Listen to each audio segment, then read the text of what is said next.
তো hello everyone, good morning, welcome back to my channel, welcome back to another video. তো বন্ধুরা, আজকে যাচ্ছি আমার বাইকের ওয়াশ করতে, ঠিক আছে। তো বাইক আমার প্রচুর নোংরা হয়ে গেছে। তার কারণ হচ্ছে ভাই, আগের ভিডিও তোমরা দেখেছিলে যে আমি গিয়েছিলাম তোমার ওই রাজগ্রামের খানবাগান।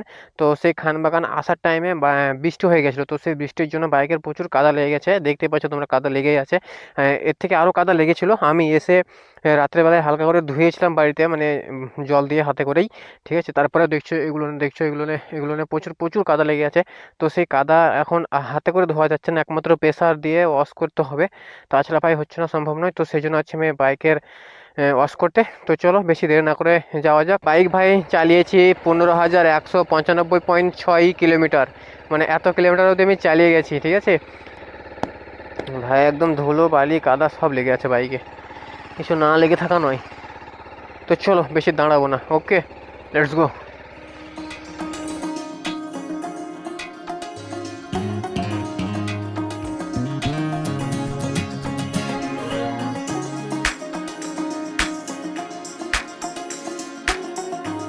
थोड़ा सा भगाते हैं, ठीक है।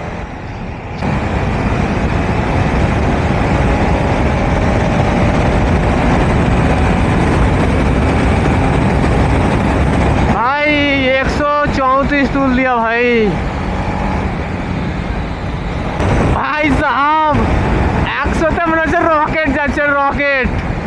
বাট না, এত ভাগা যাবে না, কারণ হচ্ছে তোমার গ্যাঞ্জাম এলাকা, দেখতে পাচ্ছ টোটো যাচ্ছে খুব, টোটো সাইকেল মোটরসাইকেল সব যাচ্ছে। এত স্পিডে যাওয়া যাবে না, ঠিক আছে, স্লো স্লো যাওয়া যাক। এই দেখো ভাই, চলে এসেছি ফাইনালি মিস্টার আজিজের গ্যারেজ। এখানে রয়েছে মিস্টার আজিজ। এই তো ওয়াশ করবো গাড়ি। হ্যাঁ, কেমন আছে বলো। তো ভাই এই হচ্ছে আমার সেই আজিজ বন্ধু, যার সঙ্গে আমি ফার্স্ট ঝাড়খণ্ড গিয়েছিলাম। তো সত্যি কথা বলতে গেলে এর হাত ধরেই মানে বিভিন্ন জায়গায় ঘোরার মানে শুরুয়াত হয়েছে। এইখানটায় তুলতে হবে। আর এখানে আমার বাইক রেখে দিলাম, দেখছো তোমরা, অ্যান্ড এখানে ধোয়া হবে। লাইন নাই, এই তো খুব সমস্যা করে দিলা। কখন আসবে? তো ফোন করলাম তো তুমি বললা যে এসো। তখন তো লাইন ছিল। তো খুব সমস্যা বন্ধুরা, দেখছো কারেন্ট পালিয়ে গেছে। তো বন্ধুরা একটু ওয়েট করা যাক। ভাই বলছে আমার কারেন্ট নেই, তো কিছু করার নেই, বাইক ধুতেই হবে আজকে এসেছি যখন। ফ্রেন্ডস, আজকের দোকানে ভাই কারেন্ট এখনও প্রতি আসেনি, তো সেই জন্য আমার এই রিপন ভাইয়ের দোকানে এসেছি অ্যান্ড বাইক এখানে লাগিয়েছি, দেখো ওয়াশ করবো। তো ভাই একটা কাজ করছে, তো বললে একটু দাঁড়াও, ওয়াশ করে দিচ্ছি। আর একটু আগে বাইকের আমি চেন ক্লিনার কিনে নিয়ে এলাম, ঠিক আছে, দিয়ে চেনটা ক্লিন করলাম। প্রচণ্ড নোংরা হয়েছিল চেনটা, তো চেনটা ক্লিন করলাম, এরপরে বাইকটা ওয়াশ করব।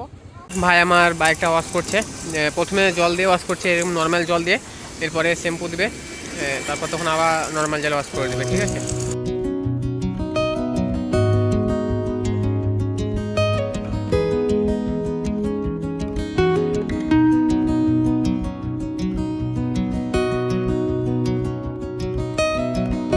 এতটা নোংরা হয়েছিল না বাইক, এতটা নোংরা হয়েছিল, নর্মাল ওয়াশ করছি বাইক ঘরে, ভাই পরিষ্কার হচ্ছে না কিছুতেই, মানে প্রেসারে মারতে হবে তবেই মানে ক্লিনটা হবে, এরকম ব্যাপার। ভাই আমার দেখছো এবার শ্যাম্পু দিয়ে গাড়িটা একদম ভালোভাবে ক্লিন করছে, খুবই সুন্দরভাবে দিচ্ছে ভাই, আমার একদম চকচক করে দেবে। হ্যাঁ ভাই, মানে এমন চকচক করে দেবে যেন সোনার থেকে চকচক করে।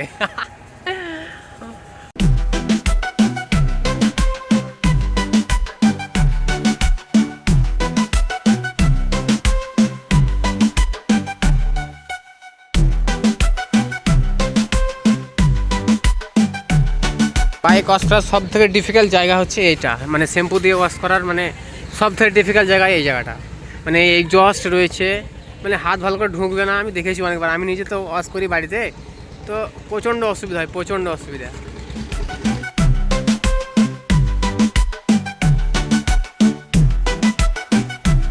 তো ফ্রেন্ডস, আমাদের বাইক একদম পুরোপুরি ওয়াশ হয়ে গেছে, একদম ক্লিন হয়ে গেছে। অ্যান্ড আমি একটু শুকিয়ে নিচ্ছি, কারণ আমাকে চালিয়ে বাড়ি যেতে হবে। তো বাইক চালালে কী হবে বলো তো, মানে ধুলোগুলো সব জমে যাবে এই যে জলের কণাগুলো দেখছো, এই কণাগুলোতে, ঠিক আছে। তো সেই জন্য এই ভাই, ছোট্টু ভাই আমার একটু হাওয়া মেরে দিচ্ছে, হাওয়া মেরে এগুলো ক্লিন করে দিচ্ছে, ঠিক আছে।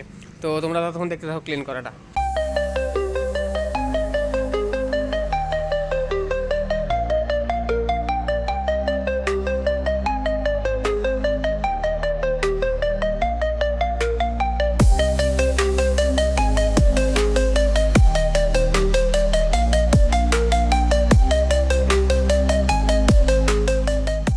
তো ফ্রেন্ডস আই হোপ তোমাদেরকে ভিডিওটা অবশ্যই ভালো লেগেছে, তো ভালো লেগে থাকলে অবশ্যই একটা কমেন্ট, একটা লাইক অ্যান্ড সাবস্ক্রাইব করে যাবে।